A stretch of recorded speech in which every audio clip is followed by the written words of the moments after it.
Dumdum cantonment থেকে বিমানবন্দর metro হলুদ লাইনে পরিদর্শন সুমিত সিংহালের। উত্তর পূর্ব circle commissioner Sumit Singhal track train জরুরি বিষয়গুলি খতিয়ে দেখলেন। দমদম ক্যান্টনমেন্ট থেকে বিমানবন্দর মেট্রো হলুদ লাইনে পরিদর্শন সুমিত সিংহালের।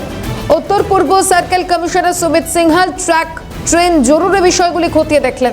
বিস্তারিত জানবো টেলিফোন লাইনে আমাদের প্রতিনিধি অভিরূপা হাজরা রয়েছেন। অভিরূপা, এই যে হলুদ লাইনের কাজ, এটা দমদম ক্যান্টনমেন্ট টু এয়ারপোর্ট, এই কাজটি অনেকদিন ধরেই সম্পন্ন হয়েছিল, কিন্তু যেহেতু সিআরএস অনুমোদন পাওয়া যাচ্ছিল না, সেই কারণে উদ্বোধনের সময় পাওয়া যাচ্ছিল না, সেই কারণে এই সিআরএস প্রক্রিয়াকরণ শুরু হয়ে গেল, অর্থাৎ এই পরিদর্শন শুরু হয়ে গেল। আজকে পরিদর্শন হয়েছে এবং এই পরিদর্শনের ফলে আগামী 22 তারিখ যে প্রধানমন্ত্রী সফর রয়েছে পশ্চিমবঙ্গে, সেই সফরের মাঝেই উদ্বোধন হতে চলেছে এই যে 3টে লাইন, তার মধ্যে এই লাইনটি অন্যতম।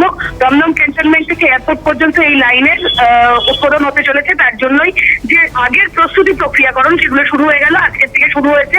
ট্রেন গেছে পুরোপুরি ক্যান্টনমেন্ট স্টেশন থেকে এয়ারপোর্ট পর্যন্ত এবং লাইনগুলো দেখা হয়েছে এবং সম্পূর্ণ কাজ ঠিকঠাক হয়েছে কিনা সবটাই দেখা হয়েছে এবং পরিদর্শন করেছেন আধিকারিকরা। ধন্যবাদ জানাবো অভিরূপা।